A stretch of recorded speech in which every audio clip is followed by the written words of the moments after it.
Ahí estamos. Cuando quieras empezar, Lía. Bueno, como no, muchas gracias, Nati. Buenas tardes para todos los presentes, todos y todas, en este tercer día del primer encuentro de estudiantes de literatura francesa y francófona, que es miércoles 13 de noviembre. Nos encontramos todos los que tenemos que estar, así que iniciamos esta quinta mesa, creo, ¿no? Si no me equivoco. Bueno, la dinámica va a ser la misma que en las ocasiones anteriores, es decir, primero la lectura de los trabajos y luego algún comentario mío y abrimos a preguntas y comentarios de las demás personas presentes. De modo que, siendo esto así, le pedimos a Marina Gorri de la Universidad de Mar del Plata que dé inicio a la lectura de su trabajo La palabra en el cruce entre memoria y olvido, una lectura de las gratitudes de Delphine de Vigan. Recuerden que son 15 los minutos de lectura, nada más. Bueno, como mencionaba recién, mi ponencia se titula La palabra en el cruce entre memoria y olvido, una lectura de las gratitudes de Delphine de Vigan. Y para comenzar voy a leer un epígrafe que dice, y cito, Perdón, perdón, Marina, que te interrumpa. Sé que se te escucha muy bajito. pongo, A ver. pongo mi... A ver, ¿me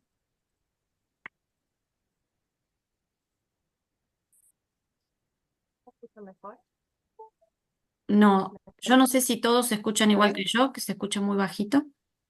¿se escucha muy bajito? Ahora sí, ahora sí. Ahora te ¿Mejor? escuchamos de 10. Sí, gracias. ¿Sí? Sí, sí, Ah, sí, ok, perfectamente. sí. Gracias. No los quería usar porque no son muy estéticos, pero bueno, son funcionales. Em, bueno, como mencionaba recién, bueno, voy a empezar con el epígrafe que estaba leyendo y cito. Tú piensas en palabras. Para ti, el lenguaje es un hilo inagotable que tejes como si la vida se hiciera contándola. Estas palabras son de un personaje de Eva Luna, un libro de Isabel Allende. La memoria es un territorio en disputa, señala Elizabeth Schelin. En el caso de Mishka, la protagonista de las gratitudes, la lucha es doble. Física, ya que padece una fascia progresiva, y también emotiva, identitaria, porque intenta recomponer su historia personal para darle un cierre. El elemento común entre ambos espacios de lucha es la palabra. Específicamente, Mishka hace frente a la imposibilidad de nombrar, recordar y agradecer. En este afán por reconstruir el discurso, se observan diversos elementos que configuran el artificio de la lucha entre la memoria y el olvido. La enfermedad, la vejez y la mirada ajena de los narradores, entre otros elementos. El siguiente trabajo se interesa por dicha relación entre memoria y olvido en esta novela de Delphine de Vigan. La memoria cobra sentido si puede compartirse con otro, por lo cual revisaremos las perspectivas de los narradores de la novela, quienes construyen el último tiempo de la vida de Mishka. Para desarrollar este análisis, hemos tomado los aportes de Schelin sobre la memoria y los planteos sobre la ficción de Saer. La novela se organiza en 10 capítulos que alternan entre la voz de Marie, la joven que fue criada por Mishka, y Jerome, el logopeda con el que Mishka hace el tratamiento para fortalecer el habla. Ambos narradores son testigos de su deterioro y ayudarán a Mishka a resistir ante los desafíos que la vida le impone. Su punto de vista permite abordar la complejidad de la memoria, ya que cada uno establece una relación particular con la protagonista y con sus recuerdos. Marie es quien lleva gran parte de la defensa de la memoria emotiva junto a Mishka. Su tono es mayormente reflexivo, por momentos melancólico. La vejez y el deterioro la llenan de preguntas. No solo acompaña a Mishka, también lee esa experiencia. Y cito, cierra al, sa- cierra al salir la puerta de su apartamento, la misma que ha cerrado cientos de veces, pero hoy sabe que será la última. Insiste en meter ella misma la llave en la cerradura y darle la vuelta. Sabe que no volverá, que no hará nunca más esos gestos tantas veces repetidos. Encender el televisor, alisar la colcha. fregar la sartén, bajar las persianas para que no entre el sol, colgar la bata en el gancho del cuarto de baño, sacudir los cojines del sofá para que recobren una forma perdida hace tiempo. Ha donado los muebles, la cama, el magnetoscopio, las cazuelas, la tostadora. Ha conservado algunos libros, los álbumes de fotos, una treintena de cartas, los papeles que la administración le prohíbe tirar, pero en realidad sabe perfectamente que está soltando amarras. Fin de cita. En sus observaciones, esta narradora pone el foco sobre la existencia ordinaria, la repetición de lo cotidiano que ya no será, pero también expone el espacio que le da a Mishka para dar cierre a su vida autónoma. Esta narradora testigo da cuenta del proceso de envejecimiento. De forma continua contrasta el presente con las versiones anteriores de la protagonista y establece juicios. La vejez aparece como tema, porque la narradora puede atestiguar de ese paso de tiempo por haber compartido parte de su vida con la protagonista. En su voz, el deterioro es un signo de alarma. Expresa lo ajena que se siente en relación a los cambios que ve en Mishka, de modo que el deterioro de la vejez no se construye como algo paulatino, más bien es algo que sucede de golpe de un día para otro. Ella detalla la torpeza del cuerpo, el trastabilleo del habla y los silencios de Mishka cuando se perdía en sus propios pensamientos. Además, pone el cuerpo para sostener a Mishka. Por todo esto, su punto de vista es íntimo. En general, las preguntas, el afecto y también su propio miedo son los disparadores que activan su discurso en la novela. A pesar del deterioro general de Mishka, son las dificultades causadas por la fascia el motivo de la internación geriátrica. La imposibilidad física le pesa menos que los desafíos en el habla. Mishka fue paralizada por el miedo de no poder decir, y ese fue el disparador de su internación. El olvido le genera angustia, puesto que, como señala Yelin, su presencia amenaza la identidad. En el caso de esta protagonista, el miedo tiene dos causas. Por un lado, está en la imposibilidad de comunicarse con otro, y también está el hecho de que Mishka realizó trabajo editorial, sabe de lecciones discursivas y, paradójicamente, en su vejez, se enfrenta con la imposibilidad de elegir y nota los errores que se producen en su hablar. Ella se desempeñó profesionalmente como una especialista en la palabra, por lo cual su impedimento atenta de forma directa y doble contra su subjetividad. Los errores en el habla de Mishka anciana se contraponen a la discursiva de Mishka joven y profesional. El silencio aparece a lo largo de la novela como la amenaza tangible del olvido, como un elemento que desconecta a Mishka del pasado, del presente y también del futuro. Esta realidad de sus circunstancias contrasta con el sueño. En ese espacio ella sí es dueña de sus movimientos, en ocasiones incluso baila, aunque también tiene pesadillas, el miedo no escapa a este espacio. Marie, en sus reflexiones, señala que la insistencia de Mishka por contar y volver a contar esos sueños se basa en el terror que le embarga la realidad. Asimismo, en el espacio onírico, ella es dueña de su discurso, tanto cuando ella sueña como cuando la sueña. Y cito, tendré que contártelo, que no se me olvide decirte que he tenido un sueño en el que estaban todas las palabras, absolutamente todas. No necesitaba ni tus cartas, ni tus imágenes, ni tus listas. Todo era tan sencillo y agradable como antes. Y yo estaba tan contenta porque me carga tener que estar buscando, buscando y buscando todo el rato. Es tan pesado, tan cansado, tan agotador. No necesito nada más, ¿sabes? No me hace falta nada. No necesito nada más, ¿sabes? Si las palabras vuelven, todo irá muy bien. Y me dará igual lo demás. Fin de cita. Esta narración es de ella a Jerome. En el fragmento se evidencia el valor que le asigna la protagonista a ser portadora de palabras. Una aclaración importante es que en este trabajo se utiliza una traducción que intenta respetar la proximidad fonológica de las fallas del lenguaje de Mishka que construye el artificio de la fascia en el discurso en francés. En este caso, carga, ella dice, porque me carga tener que estar buscando, sustituye a pesa o cansa. Otro ejemplo es la confusión que aparece entre merci y merdi, que se traduce en gracias de verdad en la novela. A lo largo de las gratitudes, el discurso está lleno de esos errores que en ocasiones incluso resultan graciosos. Según explica Jerome, las palabras no se olvidan. Se confunden las elecciones lingüísticas con las realizaciones sonoras, y es en el nivel fonológico que las fallas se expresan. Por eso, en el sueño es capaz de encontrarlas. El desafío del logopeda y la paciente será restablecer el puente que los conecta, aunque esto sea casi imposible. Y cito, Mishka se queda callada unos instantes. Luego me mira fijamente a los ojos y dice, no se arreglará, ¿verdad? ¿El qué? Todo esto, lo que se va, lo que se fuga a toda velocidad, ¿no se arreglará? Trabajaremos juntos para que se arregle, Mishka, siempre que estés dispuesta. Ya, pero, ¿la verdad sea dicha? Dudo un segundo antes de responder. Podemos ralentizarlo, pero no podemos detenerlo. Fin de cita.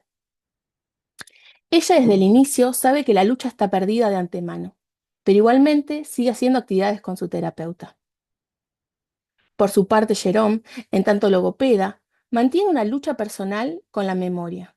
Busca restablecer el circuito que conecta las palabras con el discurso de sus pacientes. Y cito, me gusta mirarlos, ver cómo luchan con uñas y dientes. Me gustan esas voces que tantean, que tiemblan, que titubean. Fin de cita. Al igual que la otra narradora, es reflexivo. Además de lo que ve en sus interacciones con Mishka, se detiene en la necesidad del lenguaje y el impacto que genera no encontrar las palabras, que son el objeto de su profesión. De hecho, cuando la enfermedad progresa, y según los narradores, esto sucede velozmente, Jerome se dice a sí mismo, y cito, pero no debo rendirme, de ninguna de las maneras, si no aún será peor, caída libre, hay que luchar, palabra a palabra, sin concesiones, no hay que ceder, ni una sílaba, ni una consonante, sin el lenguaje. ¿Qué nos queda? En la sintaxis de esta cita se puede ver cada enunciado como un bloque de resistencia, ¿no? La negación em, a la pérdida total del habla. El discurso de Jerome es peculiar dado el tono de sus pensamientos. Hay consideraciones médico-biológicas sobre la fascia y el deterioro neuronal, también filosóficas respecto a la comunicación, como es la anterior cita. También realiza observaciones de índole psicológica al evaluar los silencios e identificar los momentos traumáticos en la vida de Mishka. Esta mirada integral se debe al rol profesional que construye en el texto. Jerome, al igual que Marie, hace lecturas y establece juicios. Él reconoce la fractura en la infancia, atiende al silencio sobre el pasado, que da cuenta del hueco emocional que genera en Mishka no saber el nombre completo de quienes velaron por ella 2 años hasta que volvió a estar en contacto con su familia. De hecho, Mishka le suele preguntar a él por su propia historia personal, más que referirse a la propia. Quizás es por todo esto que cruza los límites profesionales y se involucra en la vida de esta anciana. Incluso utiliza sus propias vacaciones para ir a buscar el apellido de esos cuidadores, pese a la poca información disponible que tiene. La memoria personal es el centro de la novela, pero no podemos reponer de forma clara eso hasta que aparece la memoria emotiva. La posibilidad de agradecer, sobre la que reflexiona la narradora al inicio, cobra sentido una vez que avanzamos en el texto. El disparador de la narración es el impedimento físico, pero el motivo de la novela por el que sigue luchando Mishka se descubre después. Ella sigue buscando palabras para poner nombre, para contarse y para contarle a los demás su historia. También para poder agradecer a quienes la han cuidado. Nuevamente aparece la identidad. En este caso se agrega la condición de niña judía, que es refugiada en un contexto de guerra, aunque en este análisis no nos detendremos en el cruce entre memoria individual y colectiva o en los procesos de memoria social. Sin embargo, es importante reconocer que la memoria individual no puede aislarse, ya que, como señala Yelin, y cito, las personas, los grupos familiares, las comunidades y las naciones narran sus pasados para sí mismos y para otros y otras, que parecen estar dispuestas a visitar esos pasados, a escuchar y mirar sus íconos y rastros, a preguntar y a indagar. Mishka ha publicado notas en el diario para dar con ellos. Ese es el primer indicio de esta búsqueda personal. Jerome realiza un viaje para que Mishka complete ese recuerdo, el cual a su vez implica un viaje temporal en la historia personal. A modo de cierre, señalamos que el pasado se recuerda desde el presente en función de expectativas futuras. En el caso de Mishka, que se encuentra en el tramo final de su vida. Saber los nombres, ponerles palabras, implica pensarse como sujeto y cerrar su historia personal. Asimismo, al hacerlo involucra a otros y en el proceso lega su memoria. Mishka pierde la lucha física, pero no la identitaria. En realidad, para ella, la lucha siempre fue una, pero para poder lograr su propósito, tuvo que pelear con la imposibilidad física y con el paso del tiempo, ya que, como menciona Jerome en el sueño, y cito, uno piensa que tendrá tiempo de decir las cosas, y cuando se quiere dar cuenta ya es demasiado tarde. Uno piensa que basta con dar muestras de cariños, con hacer gestos, pero no es verdad. Hay que decir lo que se siente. Decir, esa palabra que tanto te gusta, Mishka. Fin de cita. Ella logra recomponer el relato de su vida personal al dar nombre a sus cuidadores. Jerome, además, agradece en nombre de ella y Mishka transmite ese relato a la siguiente generación. Ambos narradores se han involucrado en esta búsqueda y se han convertido en parte de la memoria al intervenir en la experiencia de Mishka. Muchas gracias.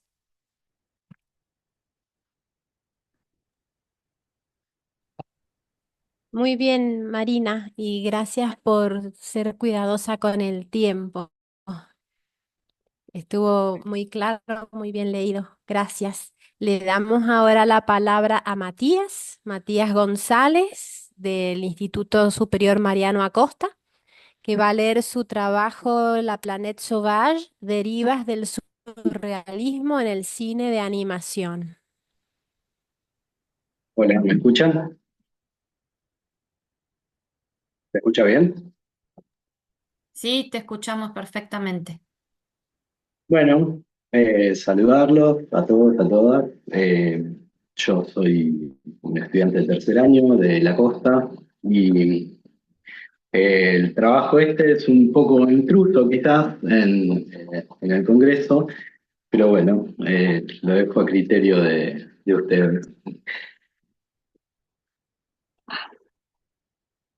Introducción. Un lenguaje podría ser en sí mismo algo metafórico, es decir, un movimiento de un sentido a otro figurado. Teniendo en cuenta este criterio como punto de partida, se propone para la introducción de este trabajo un ejercicio de imaginación. Imaginemos algo que pueda transformarse en una imagen sólida, constituida, en una cosa que ocupe espacio en el tiempo, aunque solo sea circunstancialmente y en nuestras cabezas. Algo que tenga una forma indeterminada, pero que sepamos que su sentido de existencia es una función pregnante.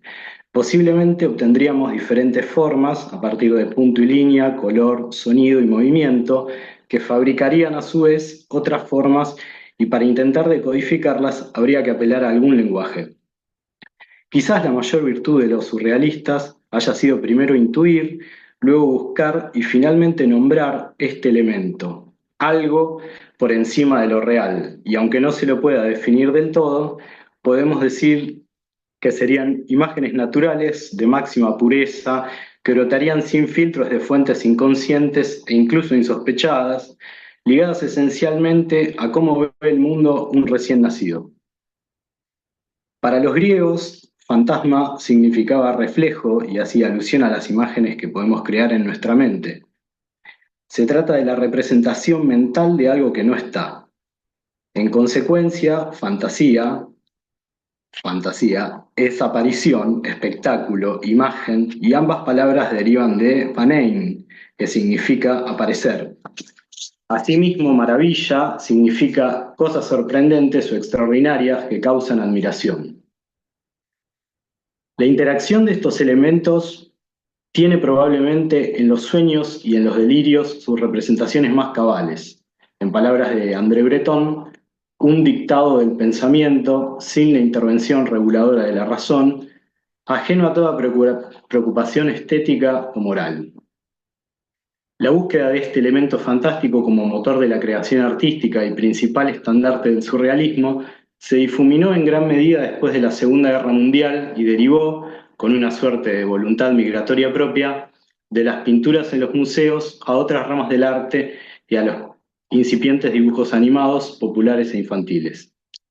A pesar de las limitaciones de lo analógico, las animaciones lograron en su desarrollo uno de los anhelos más salvajes del surrealismo: hacer tangible la imaginación a través de formas, colores, sonidos y movimiento, y lograr que la forma sea el contenido, el cómo, el qué.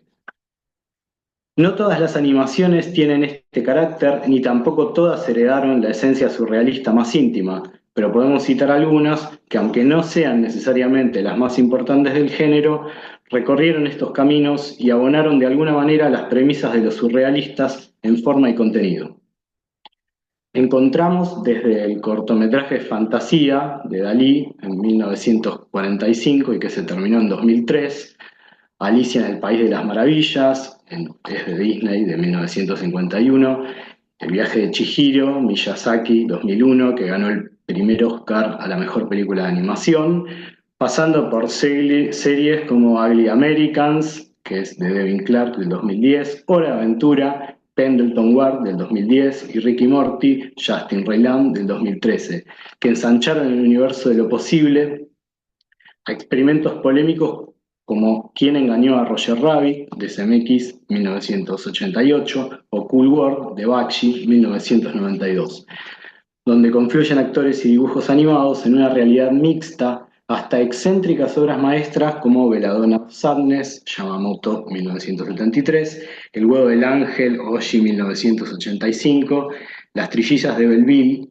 Jumet 2003 y Páprica con 2006, que son casi exclusivamente experiencias estéticas visuales y que por momentos saludan de cerca la definición de belleza que dio Isidore Ducas. Bello como el encuentro fortuito de una máquina de coser y un paraguas en una mesa de disección. Como una de las formas más pulidas de este concepto está la animación final de la distópica The Congress, Fallman 2013, donde cada personaje abandona la realidad real como verosímil para ser percibido exactamente con la forma que desea, en algo que se podría describir como post-racional. Pero la película animada que recibe la herencia más grande y más importante de los surrealistas sigue siendo Planet Sauvage. Es posible afirmar entonces que Planet Sauvage es una película construida íntegramente desde los planteos originales de los surrealistas, en donde se pueden encontrar evidencias de esta herencia tanto en el aspecto estético como también en la narrativa. Esta película de 1973, cuyo título original es La Planète Sauvage, fue dirigida por René Laloux y guionada por el propio Laloux y Roland Topor. La misma pertenece al género de ciencia ficción y está basada en la novela titulada Hommes en série de Stéphane Gould, autor francés que la publicó en 1957. La producción fue hecha entre Francia y Checoslovaquia y su duración es de 71 minutos. Cabe destacar que la película fue premiada en el Festival de Cannes con el premio especial del jurado ese mismo año. El aspecto estético. En primer lugar, los paisajes están construidos con influencias notables y directas que evocan obras como El jardín de las delicias de Bosch, La pesca de los atunes o La desintegración de la persistencia de la memoria de Dalí, Plazas de Italia de De Chirico y aunque con otra paleta de colores, Hugo Imperator o La Nature et l'Aurore de Max Ernst. Esta fertilidad estética se destaca en las formas orgánicas, muchas veces incongruentes y llenas de enigmas que eventualmente se develan. La arquitectura de los edificios podría ser de Gaudí y el gran desierto como fondo del planeta Igam parecería estar compuesto sobre la base de un material onírico que por momentos logra dar la sensación de ese todo viviente que pretendía Breton. En segundo lugar, el impacto visual que genera es de extrañeza, en donde en algunas ocasiones hay que observar con cuidado las funciones y las relaciones para desentrañar el significado de lo que las imágenes cuentan, acercándose a un propósito surrealista que señala De Micheli. Así pues, el objetivo de la pintura surrealista es subvertir las relaciones de las cosas, precipitar la crisis de conciencia general. Cierro cita. Siguiendo esta idea, las imágenes están narradas íntegramente por alguien que cuenta. Hay un narrador testigo que podríamos asociar a lo que en literatura es un narrador omnisciente en tercera persona, por lo que bien podríamos estar asistiendo a un fenómeno del delirio o a un sueño extravagante, acercando dos realidades lejanas. Para De Micheli, el problema de la relación entre sueño y representación es, pues, fundamental para el arte surrealista. Cierro cita. Y es en esta tensión donde se narra un mundo sin precedentes y en donde, si el espectador suscribe el pacto ficcional presentado, se logra otro de los preceptos surrealistas que ofrece Breton: la futura armonización de estos dos estados que son el sueño y la realidad en una especie de realidad absoluta. Nos obliga a integrar esta sobrerealidad sin poder abordar a partir de las herramientas con las que contamos. No podemos a priori predecir ni clasificar, y nos referencia con elementos del inconsciente freudiano y sus leyes. Por último, la película tiene una apuesta genuina, elige resignar velocidad y calidad en los movimientos para aumentar el detalle de las ilustraciones. Está editada con el propósito de hacer foco en la extrañeza que desorienta e hipnotiza a la vez, y probablemente el idioma francés contribuye a eso. En referencia a la edición, sostiene Laloux. Representa también una novedad en el plano técnico por el empleo, para dibujar los personajes, de papel recortado, lo que permite un grafismo más sofisticado y al mismo tiempo la sugestión de un mundo en 3 dimensiones. Además, cuenta con detalles como los objetos transustanciados de los drags, que refuerzan la sensación de que la película muestra cosas no procesadas para la norma social de los años 70 y que supusieron algo verdaderamente disruptivo. El aspecto narrativo. La película presenta una estructura aristotélica de 3 actos: principio, nudo y desenlace. En su guión, y encuentra su clímax al final del nudo, cuando los Homs descubren el secreto de los drags. Los acontecimientos de la película tienen muchos niveles de interpretación desde diferentes posiciones ideológicas. Una de las principales, y desde una perspectiva ecologista, podría ser la concepción del ser humano como plaga de un planeta en donde no representan la especie dominante y sufren maltrato animal. Las relaciones entre los Homs salvajes y los drags se pueden pensar desde una idea marxista de lucha de clases, así como también la colisión de las ideas de Hobbes del hombre como lobo del hombre, en confrontación con las de Rousseau sobre la libertad del hombre en estado de naturaleza y la necesidad de un contrato social. También se involucran conceptos evolutivistas, como es la educación como herramienta de cambio y mejoramiento, y en un sentido más alegórico, desde el inicio, con la primera escena, que podría referenciar el mito de Sísifo, y el final como un posible génesis de nuestro planeta actual, signado por la decadencia y la urgencia. Tanto en términos literarios como cinematográficos, la película pertenece al género de ciencia ficción y en este caso un desprendimiento de lo maravilloso. No obstante, en términos de los planteos surrealistas, está presente un concepto de lo fantástico en literatura que explica Rosemary Jackson. Lo fantástico se afirma en la categoría de lo real e introduce zonas solo conceptualizadas por los términos negativos de las categorías realistas del siglo XIX. Imposible, informe, invisible. Se ataca a una categoría burguesa de lo real. Cierro cita. Hay un planteo evidente que reacciona contra las categorías hegemónicas sociales y artísticas, buscando subvertir los significados en un escenario que lo facilita. Asimismo, estos planteos están en función de una posible búsqueda en la resolución de problemas que suscita la antinomia de la razón, usando el mundo maravilloso como laboratorio. En este sentido, las categorías estéticas clásicas entran en cuestión. No sabemos nunca ni del todo cuán bello, sublime, trágico, feo, grotesco, cómico es lo que se nos presenta. Las creencias y valores están mayormente relativizados. Con esto se busca bloquear la posibilidad de una lectura maniquea. En definitiva, es la preponderancia del aspecto visual la principal cualidad de la narrativa. Conclusión. Breton afirma con respecto a lo maravilloso: no siempre es igual en todas las épocas. Lo maravilloso participa oscuramente de cierta clase de revelación general de la que tan solo percibimos los detalles. Cierro cita. Si bien hay que tener en cuenta que los años 70 tienen influencias muy distintas a las que movían a los surrealistas en los años 20, avances en el terreno social, tecnológico y en las categorías artísticas que empezaban a tocarse con las industriales, persiste esta búsqueda de surrealidad. La película estuvo vinculada a lecturas psicodélicas y frecuentemente asociada a la idea de experiencias trascendentales con LSD, sintetizadas en la conocida frase Turn on, Tuning, Dropout de Timothy Leary, que llevaba implícita la idea de sintonizar para poder conocer por otros medios. Y a su vez se la catalogó de experimento, pero en ningún caso perdió el estatus de obra maestra. La Planète Sauvage no representa un resurgir del surrealismo, pero sí un llamado a notar que nunca se fue, que los planteos originales siguen estando vigentes y que la herencia puede ser encontrada y reclamada.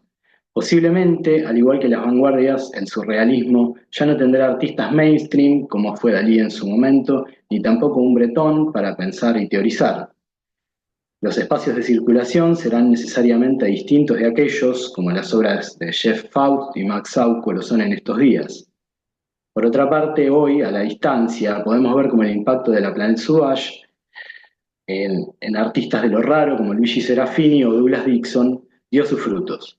A su vez, dejó la semilla del elemento en otros artistas para que reinterpreten lo maravilloso con las premisas de los surrealistas y de esta manera se pueda continuar encontrando el rastro de su presencia. Muchas gracias. Gracias a vos, Matías. Gracias, Matías. Y no sé si ya llegó a la sala María Guadalupe Lima, Nati. Sí, sí, ya está. Entró hace un rato. Así que Ah, bueno, sí, entonces Hola, buenas continuamos tardes. con el orden previsto y le damos la palabra a María Guadalupe de la UCA. Supongo que es de la UCA de Buenos Aires, aunque no se especifica en programa. Va a leer su trabajo Cuando los zancos sean más altos que campanarios, Tiempo y vejez en Combray de Marcel Proust. 15 Bueno, minutos entonces, Guadalupe. sí, sí. Bueno, muchas gracias por el espacio a todos. Bueno, y gracias a todos los que están escuchando. Eh, bueno, les quería contar un poco lo que yo estuve leyendo y reflexionando eh, sobre la lectura de Proust en el marco de una adscripción en la Universidad Católica Argentina de Buenos Aires, en la Cátedra de Literatura Francesa. Bueno, el título ya lo leyó Lía, Cuando los zancos sean más altos que campanarios, Tiempo y vejez en Combré de Marcel Proust. Eh, la recherche es muy conocida y es inabarcable, entonces en todo este ciclo novelístico tan extenso decidí enfocarme en la primera parte del primer tomo de la recherche y voy a leer mi trabajo. Eh, este ciclo novelístico es conocido por presentar una de las exploraciones del concepto y de la experiencia del tiempo más famosas de la literatura del siglo XX. En este trabajo nos vamos a proponer como objetivo indagar las representaciones de la vejez que están insertas en esta teoría del tiempo en, como ya dijimos, Combré, que es la primera parte del primer tomo, considerando a la vejez como una isotopía movilizadora de la trama. Desde la primera línea se nos presenta la particularidad del tiempo, con la famosa frase con la que inicia Longtemps je me suis couché de bonheur, se da pie a una larga disertación sobre el mismo hecho de dormir, sobre los miedos y reflexiones que la imposibilidad de conciliar el sueño y el estar dando vueltas en la cama generaban al narrador. Se describe esta duermevela con una delicadeza y una minuciosidad sublimes, deteniéndose en todas las sensaciones que lo rodean, los pequeños pensamientos que lo aquejan, y así explorando su lugar en el espacio y explorando su propia alma, se sumerge el narrador en la meditación de su vida pasada. Y aunque, cito, estas evocaciones voltarias y confusas nunca duraban más allá de unos segundos, fin de la cita, a veces siquiera el narrador era capaz de seguir el hilo de todas estas evocaciones, logra en un esfuerzo artístico escribirlas y legarlas y observando las cuatro paredes que lo arropan, cito, iba viendo todas las alcobas que había habitado durante mi vida y acababa por acordarme de todas en las largas soñaciones que se seguían a mi despertar. Fin de la cita. Entonces, esta maleabilidad del tiempo que se propone la obra, que está también cristalizada en un maleable y durativo pretérito imperfecto, no se debe perder de vista, porque constituye el sustrato temporal último intrínseco de la ficción. Este es el medio por el que somos introducidos en las memorias de la niñez del narrador, de la que trata principalmente Combré, con un fluyente narrar de recuerdos. Sin embargo, no son meras peripecias anecdóticas las que interesan a Proust, y esto nos damos cuenta ya con la prosa desconcertante con la que nos encontramos, con las frases largas, la sintaxis insólita, que es un indicador proléptico de esta maleabilidad, ¿no? Por ser el medio textual y físico donde se sublima el fenómeno puro de la vida humana, la realidad en su esencia, que quiere manifestar el autor. ¿Acaso sea esclarecedor para este punto recordar un poco las teorías filosóficas que directa o indirectamente han influido en la concepción de la temporalidad de Proust? Henri Bergson se posiciona, es uno de los filósofos cuyos aportes en la materia del tiempo es más famosa de los siglos XIX y XX. Partiendo de las nociones de instinto e inteligencia, Bergson, en La evolución creadora, plantea la dificultad que tiene el ser humano para acceder a la verdad, a la esencia de las cosas. Entonces él plantea que el instinto, como una facultad común tanto a hombres como a animales, está en todo momento en contacto directo con las cosas, en una acción espontánea y casi inconsciente, sirviéndose de medios naturales. Mientras que la inteligencia, que nos proporciona un conocimiento ciertamente útil, no lo hace de modo directo, sino que es más abstracto y general. Entonces, hay cosas que solo la inteligencia es capaz de buscar, pero que por sí misma nunca lo va a hacer, mientras que el instinto nunca va a movilizarse a buscar esas cosas, pero es la única que puede conseguirlas. Entonces, ante esto, la verdadera capacidad cognoscitiva que propone Bergson es la de la intuición, que es una fusión entre inteligencia e instinto.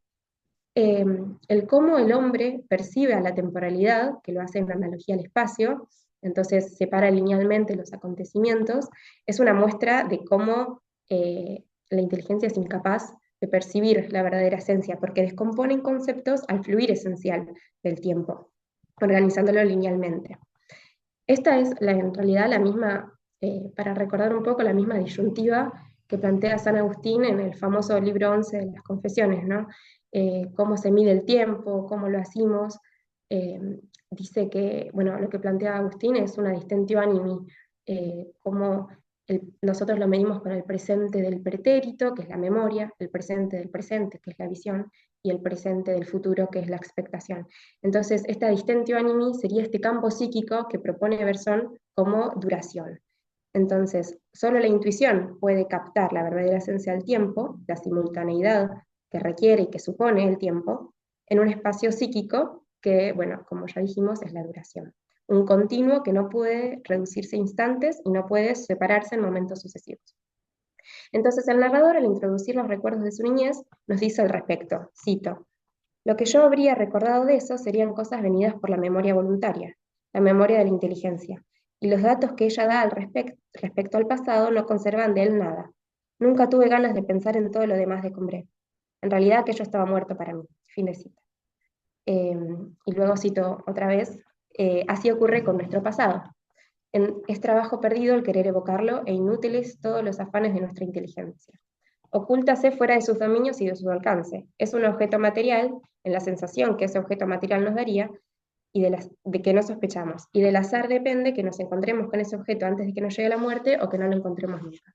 Fin de cita. Para poder acceder a la verdadera esencia del pasado, del tiempo, y en consecuencia a los verdaderos recuerdos de su niñez, hace falta esperar el azaroso momento de la reminiscencia, en la que un antes y una ahora se unen en un mismo momento. Donde refluye el pasado en el presente, se desgarra el tiempo real en una extratemporalidad que despierta el verdadero yo intuitivo, que es capaz de conocer la verdadera cosa en sí. Y atravesado por esta paradoja, donde confluyen las distintas percepciones de la temporalidad, Proust va a buscar describir en palabras al tiempo, en su misma cualidad íncita de fugaz y de simultáneo. Entonces, en este espacio puro, libre de todo acontecimiento, Proust, sabemos, es lo que le va a dar su clave literaria en otros libros, ¿no? Pero a la vez que procesa la anegnórisis del tiempo de la escritura, va a ver como potencia acuciante la exteriorización de los tiempos en los rostros ajenos, en los cuerpos. Entonces el tiempo real le arrebata la posibilidad de escribir. Y todas las cavilaciones que, como dijimos, engendra mientras duerme el narrador personaje en Combré, deseando, como ya señalamos también, expresar la verdadera esencia de la búsqueda de su pasado, nos deja entrever otra preocupación central que atañe al tiempo en otras dimensiones, que es la vejez, entendida como la distancia entre el momento de la conciencia presente y el pasado, junto con la comprensión de esa distancia en el cuerpo propio y en los demás. La vejez se presenta como una amenaza que, al igual que el tiempo, presenta las categorías de presencia, posibilidad y virtualidad. Así como el tiempo se encuentra en los objetos materiales y el edificio enorme del recuerdo, como dice Proust, se sostiene en la gotita del gusto y del olor, la vejez atraviesa y se manifiesta en los cuerpos. En Combré resuma una concepción barroca de la temporalidad. Hay una obsesión con el correr del reloj, pero no como un concepto abstracto, sino como una materialidad, con plasticidad. La célebre escena de la Madeleine de Proust, en la que al llevarse a los labios un pedacito de masa dulce, reactualiza, digo reactualiza porque no simplemente recuerda, sino que sí, reactualiza todos los momentos que vivió en la casa de su tía Leoncia, lo llevan a pensar en todos los momentos en los que él preparaba la tila para la enferma. Y acá hay una escena con la que se ve claramente esto que decimos de la vejez, cuando describe largamente, con la delicadeza que lo caracteriza, los detalles sutiles que le daban, cito, el gozo de comprender que eran aquellos verdaderos tallos de tila, como los que yo veía en el paseo de la estación, y modificados precisamente porque eran de verdad y no copias, y habían envejecido. Fin de cita. Entonces observa cada rasgo del té como metamorfosis de un rasgo antiguo, reconociendo en cada bolita gris del té los brotes verdes, en el color lunar del té, los pétalos rosados que perfumaban las noches. Pero ante esta estampa suave y delicada que nos propone, no deja de recalcar que se trata del crepúsculo de las flores, ¿no? Y que en estas hojas envejecidas no se deja de saborear la flor muerta y marchita de la vida. Entonces la vejez, como irremediable término del tiempo ideal y amenaza de las memorias que lo conforman, impregna la obra de Proust como un motor narrativo indefectible. Para fundamentar esta aseveración, analizaremos una escena que sostenemos constituye un temprano y primer encuentro experiencial del narrador con la vejez y que al marcar dolorosamente su vida actúa como un acicate para su búsqueda global.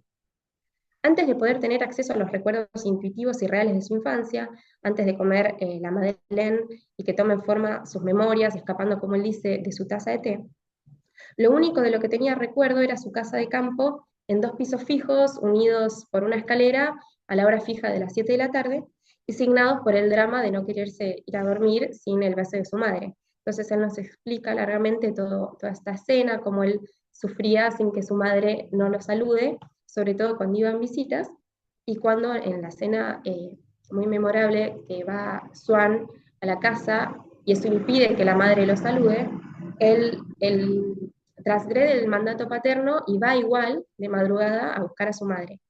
Entonces hay una reacción inusitada, que es que el padre, en contra de lo que él hubiese esperado, lo calma y le dice a la madre que vaya a dormir con el niño, permitiendo este momento tan ansiado para Proust, para el narrador, mejor dicho.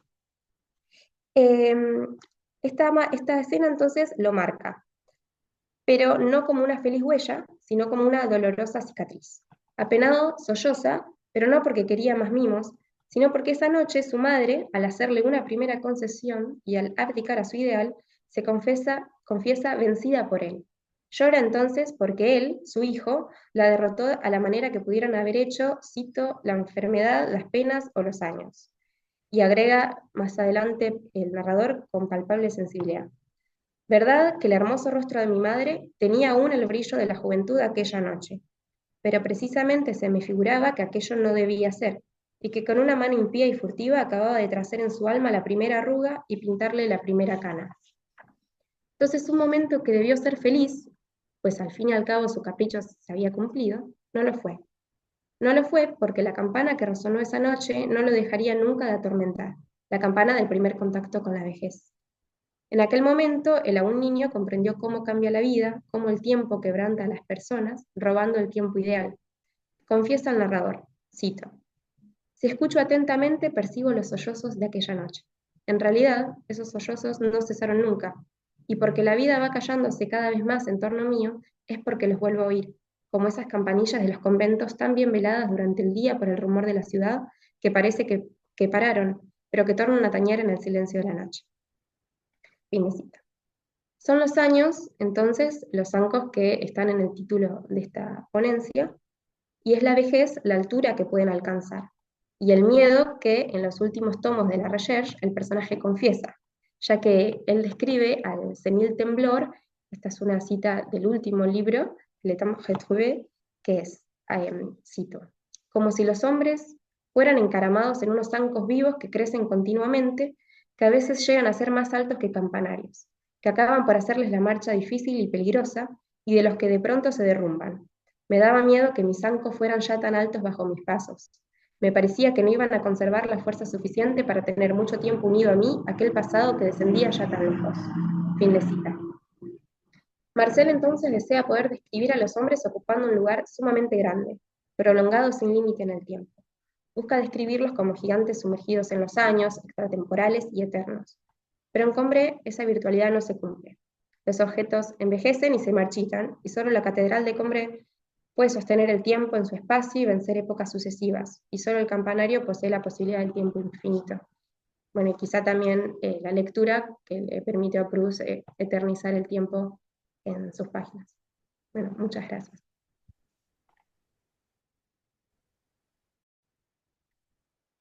Gracias a vos, Guadalupe.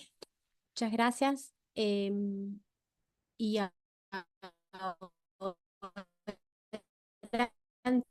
Lucián, arrancamos con las preguntas, los comentarios y, y todo lo que sigue. ¿Ustedes me escuchan bien? Porque a mí me aparece un cartelito que dice conexión inestable. Y no sé si soy yo o es eso del anfitrión. Se escucha medio cortado, Sí. Lía. Me parece que es tu señal, Lía. Pero ahora, antes te escuchábamos Que bien. estoy en la facultad. Probablemente. Bueno, de todas maneras, mientras escuchen bien a los lectores, me quedo tranquila. Entonces le doy los 15 minutos a Lucía Capucián y después crucemos los dedos para que vuelva el ancho de banda en la facultad y me permita hacer los comentarios correctamente. Lucía está, ¿no? Yo la vi. Sí, ¿qué tal? Ahí está. Bueno, buenas tardes. Podés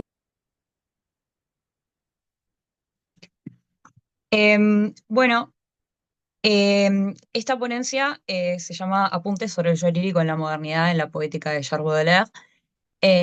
La hice como por recomendación de mi profesora Magdalena Arnoux, que fue mi docente cuando cursé la materia de literatura francesa en la Facultad de Filosofía y Letras de la Universidad de Buenos Aires. Em, que me hizo esta recomendación como en forma de preparación ante mi interés en una adscripción en la cátedra a futuro. Y bueno, eh, comienzo. El poeta Charles Baudelaire ha sido descrito frecuentemente en asociación a la idea de modernidad. Sobre todo Walter Benjamin describe a lo moderno como una inflexión eh, clara en su poética. Y a pesar de esto, su relación con su época ha sido declarada como dual, sobre todo por Bernard Howell. Eh, entonces, esta permite, a partir de sus poemas, en este caso vamos a utilizar Benediction de Les Fleurs du Mal y L'étranger de L'Esprit de Paris, para analizar su concepción del sujeto moderno, encarnada en el yo lírico y las voces de su poesía. Y esto a su vez permitirá observar la construcción de la propia identidad del artista. Sin embargo, antes que nada, se debe definir la concepción del sujeto burgués, eh, que se da a partir de la conformación de la burguesía alrededor del siglo XVII, con un cambio de paradigma en la concepción del hombre como sujeto, ya que los procesos que forman parte de la modernidad permitieron que éste comenzara a considerarse individuo en su capacidad de ejercer un poder a partir de lo económico que se extiende a lo social. En palabras de Almudena Hernando, a medida que fue incrementándose el control tecnológico, proceso indisociable de la multiplicación de funciones y especialización del trabajo, una mayoría de hombres del grupo social comenzaron a percibirse a sí mismos como instancias concebibles de forma aislada y separada del grupo que pertenecían, porque ya no consideraban que la clave de su fuerza y seguridad residiera en su pertenencia al grupo. Fin de cita. Pero incluso en su individualidad, el sujeto no puede aislarse. La falta de un grupo de pertenencia genera consecuencias emocionales, ya que los grupos cumplen la función de legitimar el discurso social sostenido por el individuo. Esto implica, nuevamente según Almudena Hernando, que a la par que se afianza la individualidad de los hombres, estos deben encontrar mecanismos para no quedarse solos, ya que en la sociedad burguesa se produce una reformulación de las estrategias de supervivencia, a modo que permite mantener la fantasía del poder individual y no fundamentado en el grupo. Y se generan nuevas formas de vinculación con el grupo de pertenencia, traducido en el núcleo familiar tipo, y del mito de legitimación encarnado en el cristianismo como forma de declarar a estos individuos como elegidos en la sociedad. El sujeto bodeleriano se sale de este patrón de sostener la individualidad eh, porque sostiene la individualidad sin apoyarse en dichas estrategias, aceptando entonces la soledad que viene con este rechazo de la fantasía constituida por los valores burgueses. Dice Arnold Howell que al enfrentarse con Baudelaire, el individualismo es paradójicamente dependiente de la sociedad que lo nutre. Fin de cita. Entonces, a continuación, se comentará cómo se construye dicho sujeto en estos poemas, ya que tanto Benediction como L'Étranger son poemas inaugurales que encabezan sus respectivos poemarios. Al encontrarse en esta posición inaugural, funciona como una presentación de cada una de estas obras, presentando sobre todo al sujeto eh, representativo de la poética bodeleriana. Ya sea este el propio poeta o uno de sus héroes, es decir, las figuras emblemáticas de la marginalidad moderna. Cito: las admiraciones y odios críticos de Baudelaire traicionan una angustia fundamental, no solo en relación a la fortuna del arte, sino también sobre la definición del individuo y el hombre decimonónico. Fin de cita. Dicha angustia no proviene únicamente del propio poeta, sino que su entorno y la hegemonía social lo definen como individuo, ya que lo empujan a la soledad de quien ya no puede dar la cara en un entorno burgués de la misma manera. Esto se debe más que nada a sus deudas y a su enfermedad, que lo alejaban de ciertos entornos burgueses de los que antes formaba parte. La presentación de estos personajes, entonces, se lleva a cabo en ambos poemas a partir de una yuxtaposición de varias voces. En Benedición no existe un yo lírico propiamente dicho, sino que un narrador externo habilita las voces del poeta, protagonista del poema, es el personaje céntrico, y otros personajes que lo rodean, incluyendo a su madre, que se expresa entre la segunda y cuarta estrofa, su mujer, que se expresa de la décima a la decimotercera, y el propio poeta que opera en las últimas cinco. Esto se convierte en una herramienta para construir la imagen de este personaje, no solo a partir de su propia voz o la del narrador, sino a través de una construcción polifónica que ilustra la percepción de la sociedad sobre él. La polifonía también se encuentra presente en L'Étranger, siendo este un diálogo entre una voz sin nombre, que podría considerarse la del poeta, y la voz titular del extranjero. La voz que interroga no emite juicio sobre la respuesta de su interlocutor, sin embargo, permite la infiltración de voces ajenas eh, que establecen los elementos que deben ser cuestionados como una marca de la hegemonía social. Esta similitud entre los dos poemas se contrasta con la diferencia que presentan en su extensión y su estructura, siendo el primero un poema lírico de una extensión de 19 estrofas, mientras que el segundo es un poema en prosa de menos de 20 líneas. Eh, Ambos presentan un poemario que cuenta con este tipo de características, es lo que hace que su estructura se vaya a vincular con la forma dominante de cada una de ellas, pero cabe destacar que hay ciertos elementos formales y temáticos que se repiten, ya que estos van a representar una impronta de la poética bodeleriana, como lo que el poeta transmite esencialmente sobre sí y los objetos de su obra. Uno de ellos es la ya mencionada polifonía, y es esta la que permite introducir al resto. Lo que más se destaca entre ellos es la representación y discusión de valores primordiales de la sociedad burguesa moderna y cómo los protagonistas de ambos poemas quedan por fuera de ellos. Los temas ya mencionados, como valores burgueses, pueden dividirse en tres grupos: lo que refiere a la familia y el matrimonio, la religión y el dinero y los valores materiales. Sin embargo, el acercamiento de cada uno de estos poemas a la denuncia de dichas instituciones es distinto, ya que Benediction, en su mayor extensión, desarrolla más ciertos recursos estilísticos. Por ejemplo, el rechazo al poeta es dado a través del discurso directo, introduciendo así el discurso de la madre. Sa mère épouvantée prende de las femmes, crispe ses poings vertueux. Fin de cita. Así, una de las ideas, la idea del artista como incomprendido se encarna desde lo más fundamental e inicial, que es el amor de la madre, que está invertido. Y lo mismo sucede con la religión, que es un tema central en el poema, claramente desde su título, ya que esta es una alegoría entre el poeta y Jesucristo, o sea, introduce al poeta como una figura crística, ya que este es odiado por todos los que no entienden su valor, y hay una inversión que complementa esto de los valores, de las figuras típicamente cristianas, que contrasta con la inclemencia de los personajes. Entre ellos está el Ave María, el pan y el vino que aparecen mezclados con cenizas, y las ofrendas de los Reyes Magos, que aparecen en el discurso de la mujer del poeta, eh, donde lo insulta y lo desprecia. El uso mayormente irónico de estos recursos señala la hipocresía social que rodea al poeta, diciendo en el propio poema, avec hypocrisie, il jette ce qu'il touche. Y por último, bueno, el dinero y la materialidad se mencionan al final del poema, sobre todo en la anteúltima estrofa, para destacar el valor de la consagración del mismo en comparación con cualquier elemento material. En L'étranger, el personaje titular eh, justamente es nombrado de esta forma por estar por fuera de los límites de la sociedad, ser alguien que viene de fuera. El poema hace referencia a las instituciones que constituyen a esta sociedad, ya que las ya mencionadas voces de la hegemonía social filtradas en las preguntas de la voz que interroga, traen consigo la imposición de los valores al preguntarle a su interlocutor qué es lo que ama, y colocando en las opciones que le otorgan las preguntas las cosas que el hombre debería amar, es decir, la familia, el dinero y la religión, aparecen de nuevo en esta lista. Ese en una cita cercana al final del poema que dice, L'or, je l'ai comme vous haïssez Dieu. Fin de cita.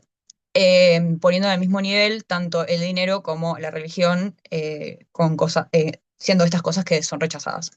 El cuestionamiento es suscitado por la propia marginalidad del hombre, quien rechaza todos estos valores y así la sociedad, creando una relación de mutua incomprensión entre el sujeto y su entorno. Al rechazar estos conceptos, los personajes centrales de cada poema se definen por la negación de los valores, creando así una identidad basada en el distanciamiento de los valores de la modernidad, asemejándose a la idea que introduce Ernest Howell de una búsqueda del propio entendimiento en las polaridades. Es decir, que se habla del yo a partir de lo que no es, tanto como lo que es. Este alejamiento y búsqueda de la belleza como un elemento que simboliza el ideal, lo que hay que alcanzar y lo que se opone a todos estos elementos sociales que rechazan a los personajes, está representado en el cielo. Lo vemos, por ejemplo, en la frase final de L'Étranger, que dice J'aime les nuages qui passent là-bas, les merveilleux nuages. Entonces, lo que busca alcanzarse se asocia con la belleza, y esto es lo que busca captar el poeta en sus obras. Sin embargo, el ideal no está únicamente en lo alejado del entorno del artista, sino que la identidad de los personajes, al definirse por lo que no es, se conforma por la existencia por fuera de la hegemonía social.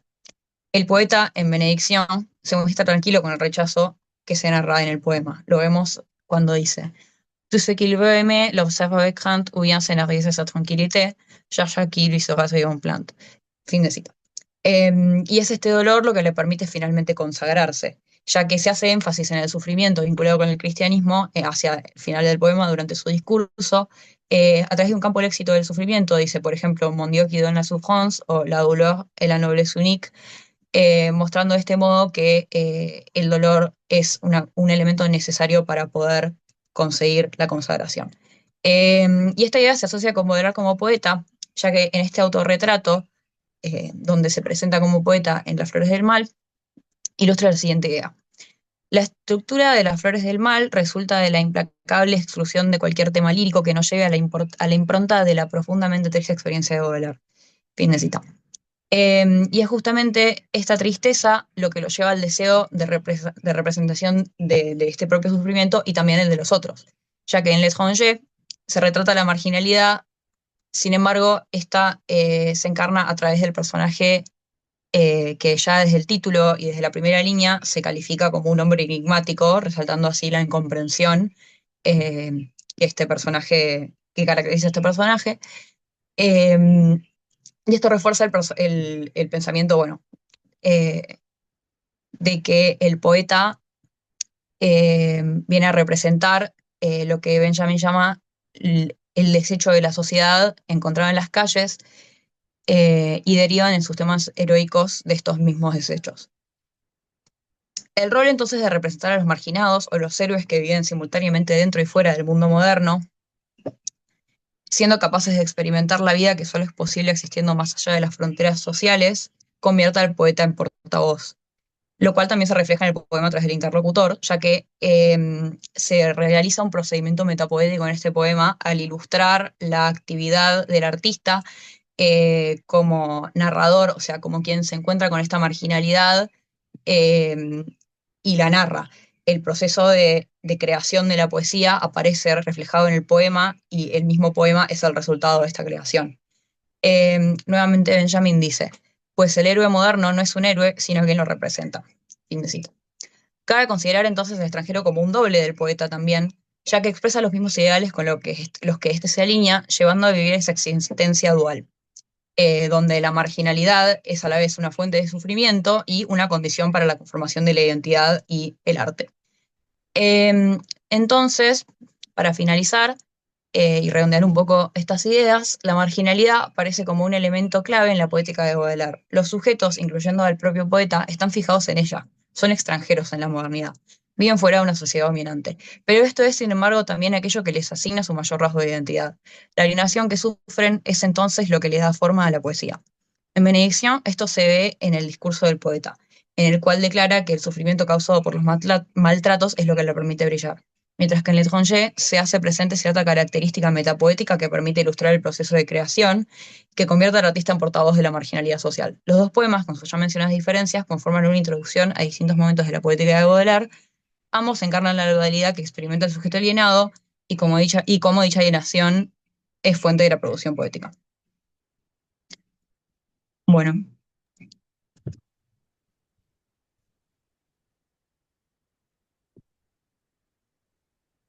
Gracias, Lucía. Bueno, la verdad que felicitarlos a todos por el respeto del tiempo. Em, yo como moderadora tengo que hacer algunos comentarios de los trabajos que recibí y que me ha gustado mucho leer y que me ha gustado mucho escuchar. Pero antes, si alguien quiere hacerles a los expositores alguna pregunta o algún comentario, les doy el espacio y después tomo la palabra.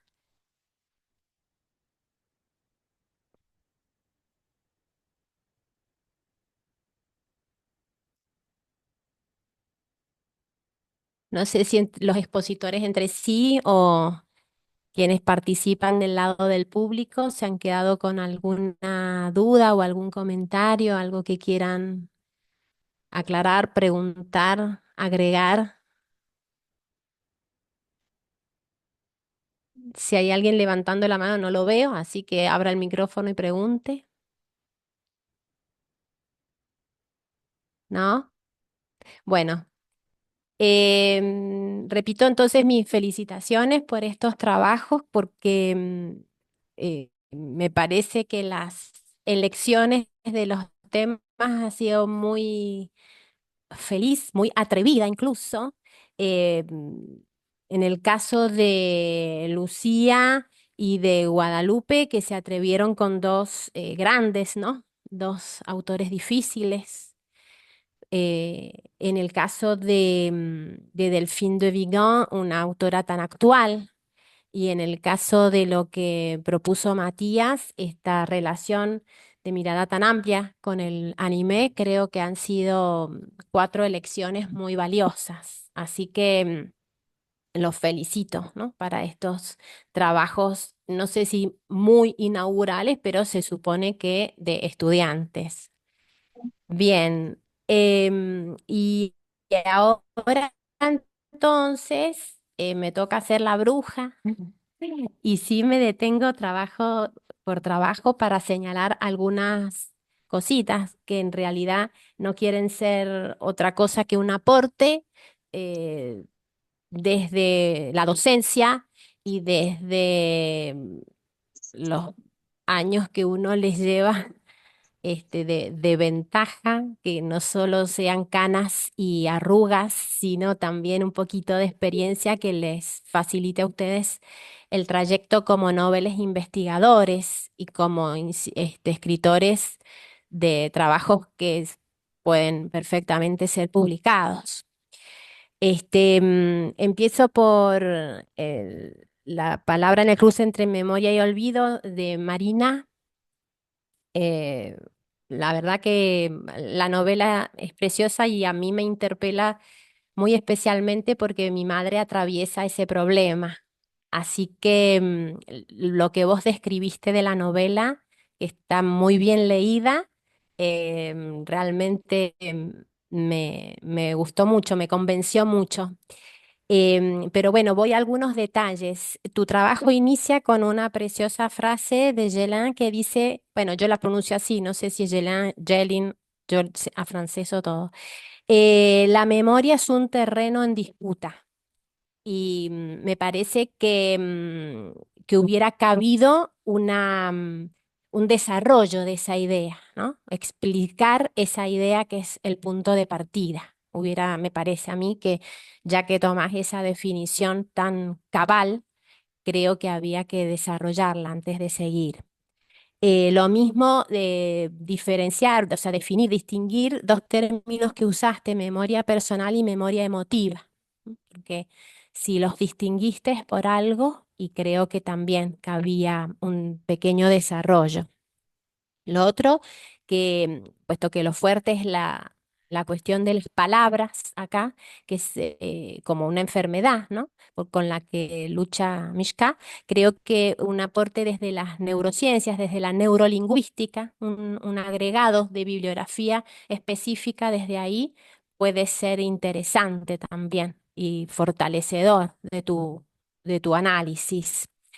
Y lo que me queda como pregunta es ¿dónde tallas a Er? Porque vos en el párrafo de la introducción lo nombras específicamente, ¿m? Decís que tu punto de partida es eh, la ficción en la mirada de Saer y nunca más aparece Saer. Entonces, digo yo, si uno nombra un autor, una bibliografía concreta, específica, se esmera en hacerlo, tiene que ser por algo y tiene que después recuperarlo y aparecer, ¿no? No tácitamente, sino explícitamente. Bien, eso con respecto a Marina, al trabajo de Marina. En cuanto al de Matías sobre la Planète Sauvage, me parece que em, tu introducción, Matías, es demasiado ensayística. O sea, esta era una instancia de ponencia que puede sí, Marina, después les doy la palabra para que participen, ¿te parece? Em, entonces te decía, Matías, que para una ponencia, ya sea como en este caso que es oral, como, bueno, una ponencia es eso, ¿no? Pero que se puede transformar después en una publicación. em, Creo que que no responde, digamos, al formato académico, esa introducción más ensayística y más creativa, que estaba preciosa en sí misma, pero que me parece este no es el espacio para ese tipo de expresión. A eso voy. En cambio, en la introducción a lo mejor habría que haber hecho más hincapié en las fuentes teóricas, en las definiciones, Vos de pronto apareces con el término fantasma y de ahí fantasía y maravilla y después tomás, al final hablas de ciencia ficción, hablas de maravilloso, hablas de fantástico, hablas de maravilloso según los surrealistas, ¿no? Específicamente según Breton, y creo que son todos conceptos que requieren definiciones, ¿no? Entonces, puede ser en la introducción, ¿no? Detenerse en la descripción de esas palabras que después para vos van a resultar claves en la descripción del anime. Me parece que, bueno, tenían que estar ahí un poquito, no, porque son tantas y tienen sus connotaciones tan específicas y vos acá las mencionaste al pasar como casi como equivalentes y no lo son. Entonces, bueno, eso es lo que me parecía. Lo otro es que me parece que la lista de títulos que ofreciste, requete interesante, era demasiado exhaustiva para el presente trabajo. Y lo último es, no, sí, lo último es que a la hora de escribir nombres o títulos extranjeros hay que ser muy cuidadosos. Vos pronunciaste muy bien la Planète Sauvage cuando expusiste, pero en el trabajo está sistemáticamente mal escrita. No sé si es tu corrector que te jugó una mala pasada o qué, pero eso sí, después publicás el trabajo, tené cuidado porque siempre dice Planète Sauvage y es la Planète Sauvage y la tilde es diferente y lo mismo pasa con La Nature à l'Aurore de Max Ernst, que también está mal escrita. O sea, eso un pequeño detalle si lo vas a presentar después para la publicación. Tercer lugar, María Guadalupe Lima. A ver qué me anoté. Em, Me pareció, o sea, mucha promesa en el título y poco desarrollo en el contenido, el tema de la vejez. Te has referido mucho más al tiempo que a la vejez. La introducción a lo mejor demasiado larga porque son conceptos proustianos ya muy conocidos, muy trabajados. En cambio, tu punto original era concretamente el de la vejez, entonces a lo mejor resumir un poquito esa introducción sobre el tiempo en general y enfocarte más en la vejez, que era lo que se esperaba, ¿no? Em, y con respecto al trabajo de Lucía Capuchán, que yo recién creo que pronuncié muy mal el apellido, perdón. Em, Me sorprendió, no me sorprendió, me parece que en un trabajo sobre Baudelaire, además de Benjamin, no puede faltar Friedrich, ¿no? Hugo Friedrich, en estructura de la lírica moderna, que si bien es un texto, no es un texto nuevo, es un texto fundacional y esclarecedor, así que me parece que podría sumarle a Benjamin Friedrich. Se escribe Friedrich. Friedrich se escribe. Em, Vos al principio decís que vas a empezar por definir al sujeto burgués, pero me parece que en tu trabajo tenés que empezar por definir qué entiende Howells por sujeto dual, porque vos lo enunciás, pero no lo explicás. Y ese concepto me parece que no digo que sea más valioso que el otro, sino que es primero en el orden de tu trabajo. Em, y después, bueno, hay algunos errorcitos formales en la citación, pero eso si lo publicas, eso se corrige. Lo que sí que al fin yo no estoy de acuerdo en hablar de narrador externo, ¿no? En el poeta Benedicción, vos mismo hablas de poema, vos misma hablas de poema lírico, yo creo que hay un yo lírico, aunque sea impersonal, como dice Friedrich justamente, como lo es en todo Baudelaire, pero jamás hablar de narrador en poesía, ¿no? Eso creo que son dos espacios y dos categorías muy distintas y que me parece a mí que no se puede, no se puede emplear en este caso.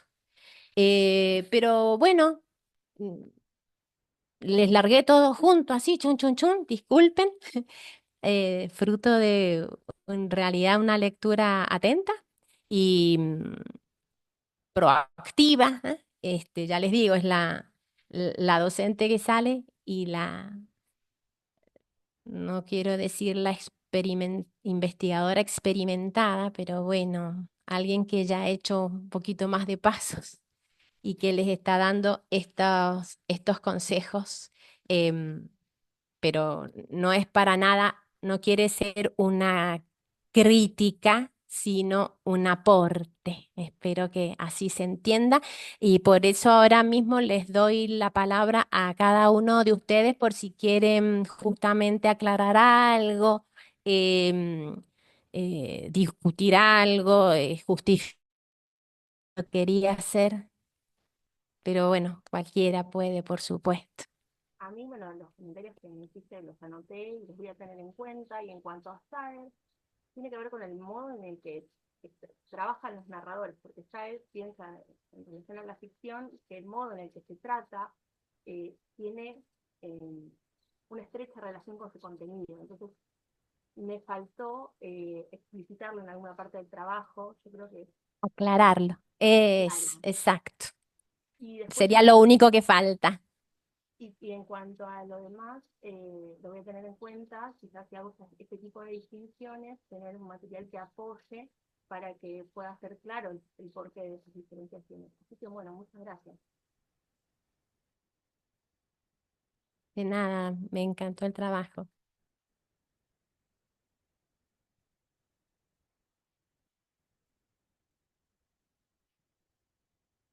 ¿Alguien más quiere decir algo, justificar algo o preguntar algo? No sé si a mí o al resto de los ponentes o de los presentes. Sí, yo quería decir, más que nada como no tanto una justificación, porque está bien, no, son cosas que pueden pasar, pero no lo conozco a Friedrich yo, y cuando busqué bibliografía no lo encontré, o sea, no me apareció.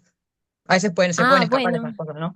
No, no, igual está bien, o sea, si sí, hubiera claro, sabido, que capaz lo sí. hubiera leído, pero para la próxima está bueno, para continuar con este trabajo está bueno saberlo, así que gracias. No, está bien. Hugo Friedrich se escribe Ujú. Sí, ya lo anoté y para buscarlo después. Estructura de la lírica moderna es su obra. Ujú. Gracias. No, de nada.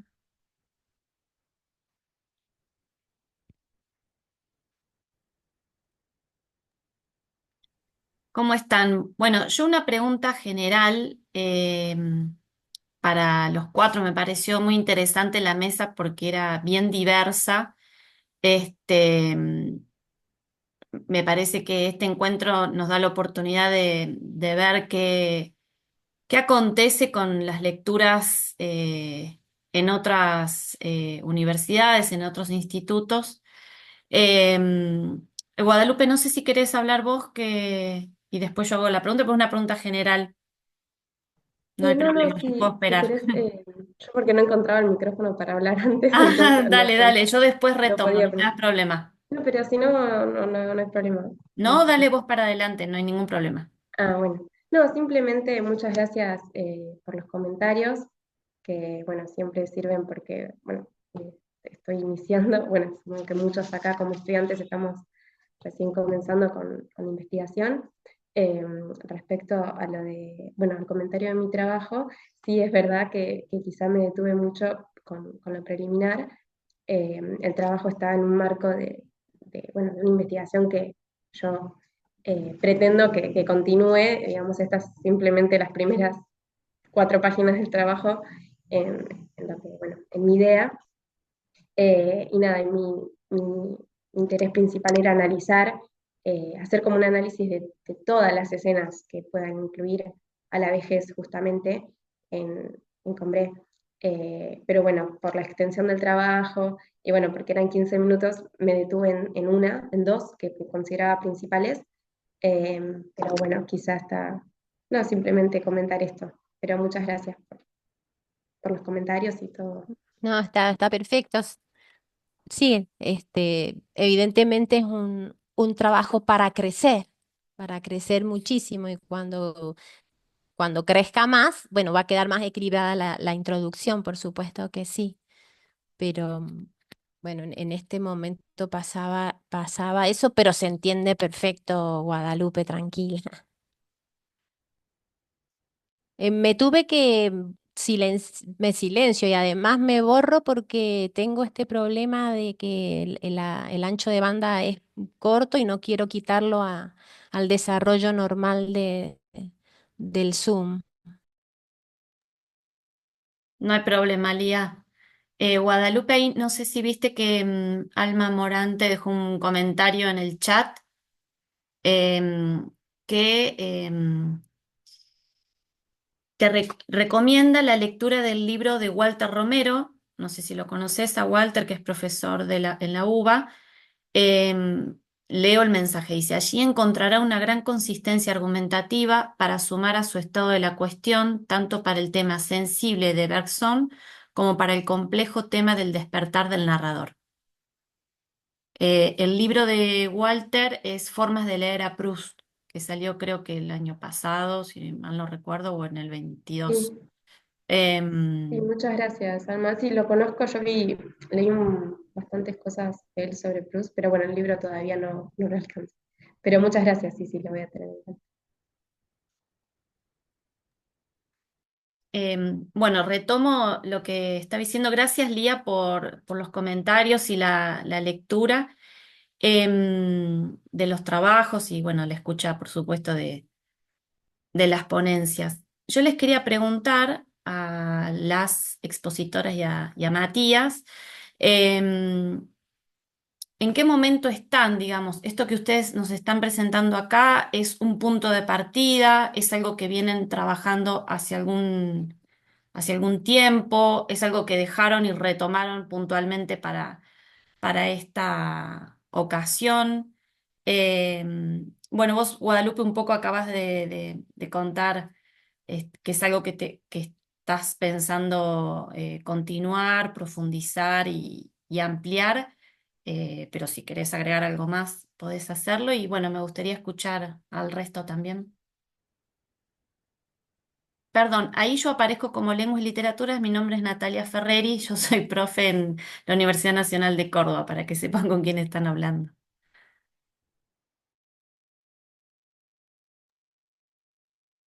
Hola, hola.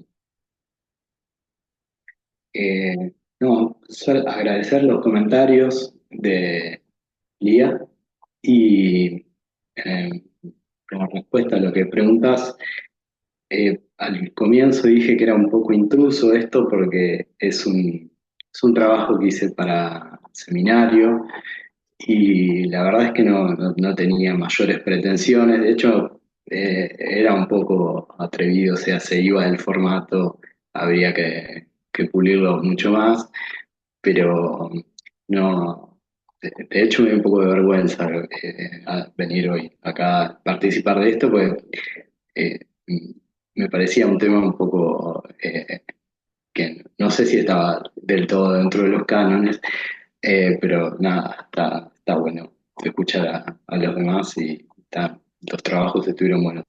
En este caso, ya te digo, no tenía a priori una idea de ser publicado, ni mucho menos. Sí, es un tema que me interesa y eventualmente puedo desarrollar y ampliarlo. No mucho más que eso. Sin ningún temor, porque el tema es valioso, es muy interesante, así que no te achiques, simplemente si hay que pulir, se pule, pero el tema vale en sí mismo, así que no te sientas avergonzado para nada, al contrario, No, creo que ha sido un aporte muy bonito y que tenemos que agradecer. bueno, muchas gracias.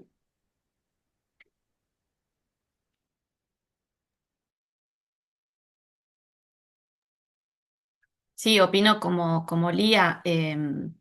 La idea de este encuentro además es justamente eh, propiciar el espacio para intercambios no solamente temáticos, ¿no? De decir, a ver qué se está trabajando, sino cómo se piensa. Yo pensaba, reflexionaba sobre esto.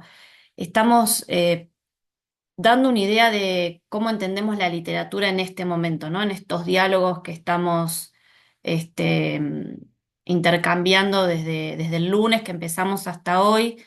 Y me interesa ver cómo hay autores que vuelven a estar presentes, encuentro tras encuentro, cómo aparecen nuevos autores, se van imponiendo nuevos nombres, los cruces que se dan entre literaturas y otros lenguajes, otros discursos como el cine.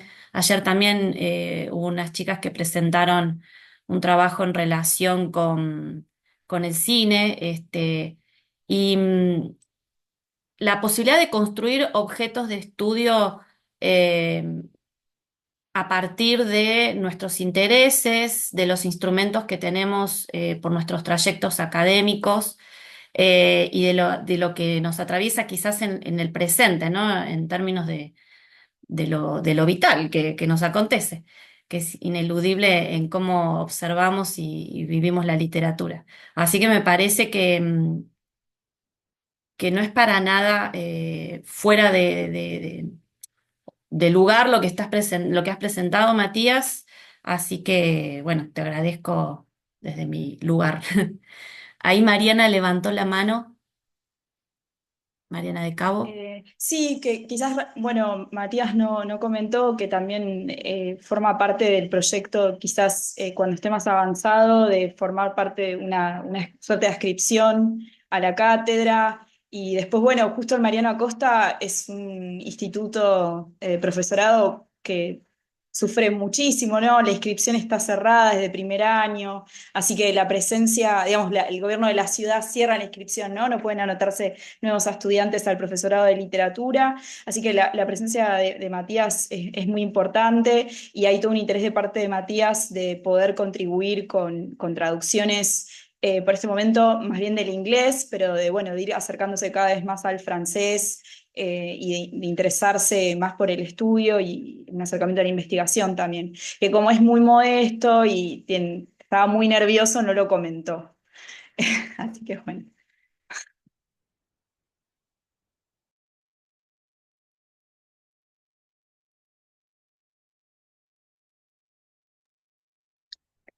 No, bueno, comenté lo que tenía para comentar, pero sí, está todo en esa dirección. Eh, pero bueno, nada, para mí también esto es una primera experiencia, que está buena, y nada, también me deleito escuchando el trabajo de las compañeras, que están buenos. Y, así que no, en función de lo que dice Mariana, sí, esperamos que la cosa avance y eventualmente en el futuro haya otros frutosos, un poco más jugosos, pero bueno, ya veremos. Marina levantó la mano.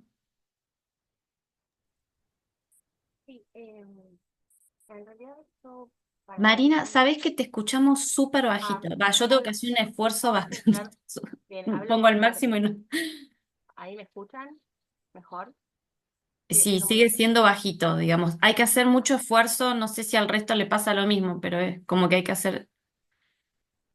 Dale, muchísimas gracias.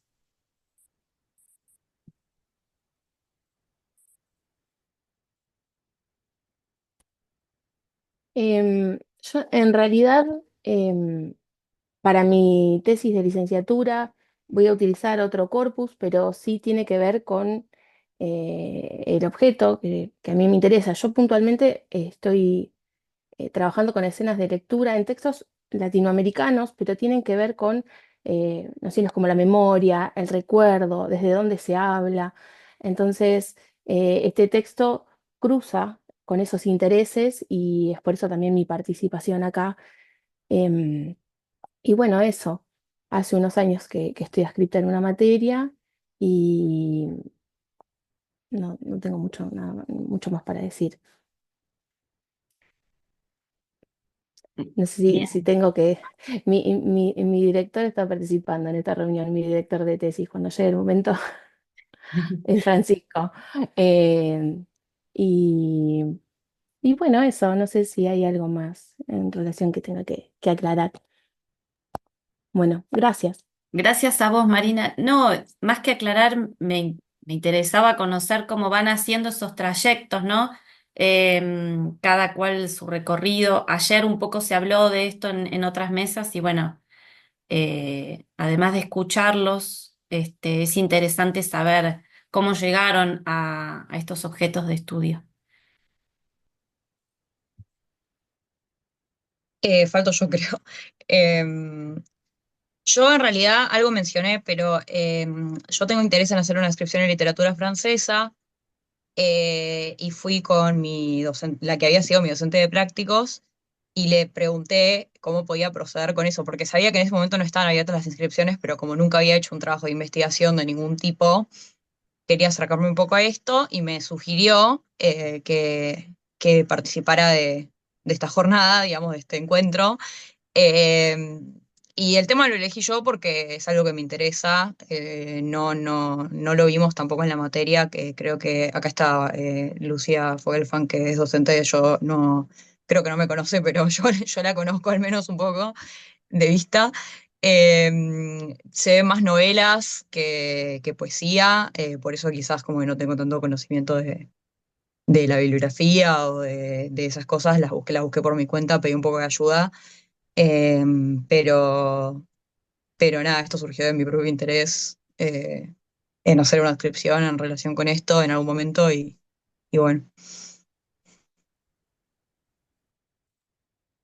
Gracias, Lucía. Bueno, Baudelaire es apasionante, ¿no? No sé si has leído sus textos críticos, que también son súper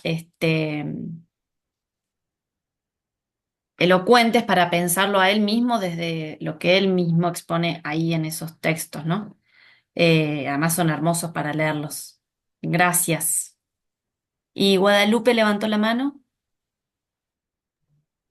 Sí, bueno, yo ya comenté un poco que esto que es una adscripción y que me gustaría seguir investigando, pero nada, simplemente agregar que también como recién estoy empezando, bueno, todo este camino, bueno, agradecer otra vez porque la verdad que estar acá bueno, en este encuentro que, bueno, con la Asociación de Literatura Francesa y Francófona, yo ya la seguía, la iba siguiendo, y nada, son ambientes que también me gustaría seguir. Sí, seguir participando, al menos a escondidas, mirando, porque siempre es muy enriquecedor. Y nada, también con autores así como dijo Lía, tan grandes, siempre es un desafío decir algo que alguien no haya dicho, que es algo muy difícil, pero bueno, simplemente agregar eso, eh, que está muy bueno poder encontrarnos así. Creo que para estudiantes también es una oportunidad muy buena, sí.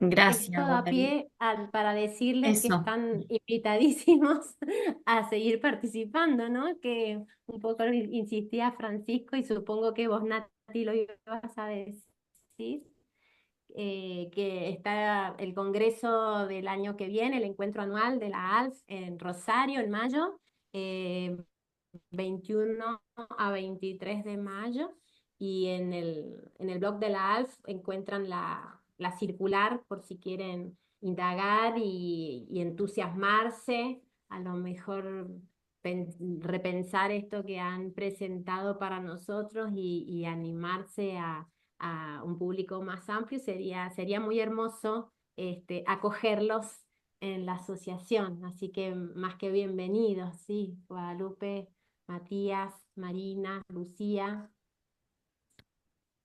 qué lindo que se interesen en nuestros temas queridos. Nosotros va a ser muy lindo, muy enriquecedor contar con ustedes también.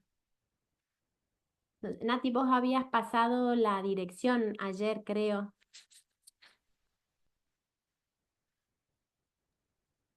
Sí, ahí acabo de compartirles la circular para el Congreso, que es Congreso Internacional, es el séptimo, si mal no recuerdo, y las Jornadas Nacionales del ALF, que se hacen, digamos, es un mismo evento, que se van a hacer en Rosario el año que viene. Es un buen punto, digamos, porque más o menos nos queda a mano a todos.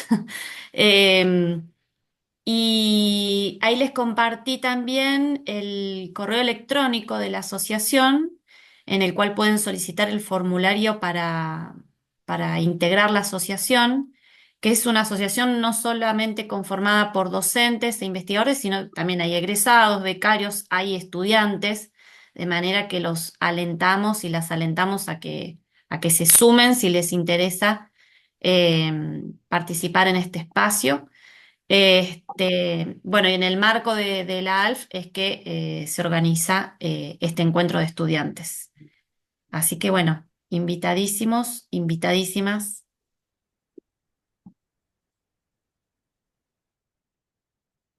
Bueno, tomo un momento la palabra para despedirme, porque lamentablemente no puedo estar en la mesa número 4, pero bueno, quedan en perfectas manos de Natalia Ferreri, que se presentó, pero le faltó decir que es la vicepresidenta de la Asociación Argentina de Literatura Francesa y Francófona, así que ella va a estar a cargo de las palabras de cierre, de despedida, y va a hacer alguna suerte de balance, pero bueno, yo me tomo el atrevimiento de adelantarlo, porque lo hemos estado conversando con las colegas que estuvieron desempeñándose como comentadoras, y estamos, digamos, vivimos mucha satisfacción lo que se ha logrado en este en esto que le hemos puesto, al final no inocentemente, uno encuentro de estudiantes, ¿no? Porque yo creo que prácticamente está asegurado que va a haber un dos.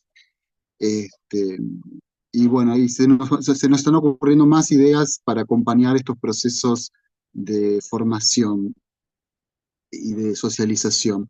Y también me parecía muy interesante, pensaba cómo el hecho de confrontar con otras miradas, ¿no? Porque cada estudiante tiene en su casa de estudios un profesor, una profesora que asesora, que lee, que sugiere bibliografía, pero finalmente es una única persona, es una única mirada y es enriquecedor que haya otras voces que, como decíamos ayer, con amorosidad, con solidaridad, lean los trabajos y ofrezcan pautas para seguir trabajando en ellos y seguir desarrollando la investigación. Así que, bueno, me despido. Nos sigan trabajando ahora en la mesa número 6. Yo después la voy a ver en el video que se está subiendo a YouTube. Les dejo un abrazo grande y hasta pronto.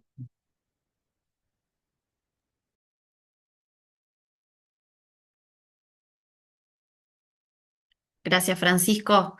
No sé, Lía, si querés hacer, te dejo a vos hacer Me el cierre. parece que hemos llegado al final de esta mesa 5, porque si no hay más preguntas y comentarios, ha sido muy linda, muy gratificante. A mí me ha dado mucho gusto conocer a los expositores y me he sentido muy bien acompañada también por este público.